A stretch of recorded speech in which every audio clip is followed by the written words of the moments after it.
تاریخ ابن اسیر میں لکھا ہے کہ سیدنا حسین ابن علی رضی اللہ عنہ نے آخری تقریر فرمائی ان کے سامنے یزید کی فوج کے سامنے، اور کہا تم جانتے نہیں ہو میں رسول اللہ صلی اللہ علیہ وسلم کی بیٹی کا بیٹا ہوں، تم کچھ ہوش کرو کس پہ ہاتھ ڈالنا چاہتے ہو، تمہیں پتہ نہیں ہے تم مجھ سے انتقام لینا چاہتے ہو کہ میں اہل السنہ میں سے ہوں۔ ابن اسیر کو اٹھاؤ، آخری خطبہ حضرت رضی اللہ عنہ کا پڑھو، اس قسم کا جملہ مل جائے گا۔ سیدنا حسین ابن علی رضی اللہ عنہ وفات سے پہلے، شہادت سے پہلے ارشاد فرما رہے ہیں میں سنی، اب کہاں جائیں؟ ہم کہتے ہیں حضرت نے جو کہا وہ درست تھا، ہم ان کے پیچھے۔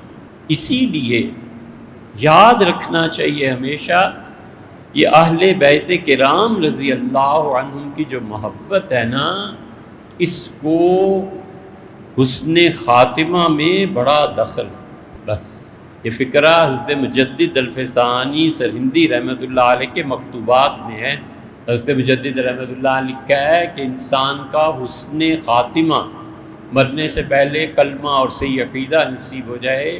فرمایا میرے والد کہتے تھے کہ بڑا دخل ہے حسن خاتمہ میں اہل بیت کرام رضی اللہ عنہ کی محبت کا۔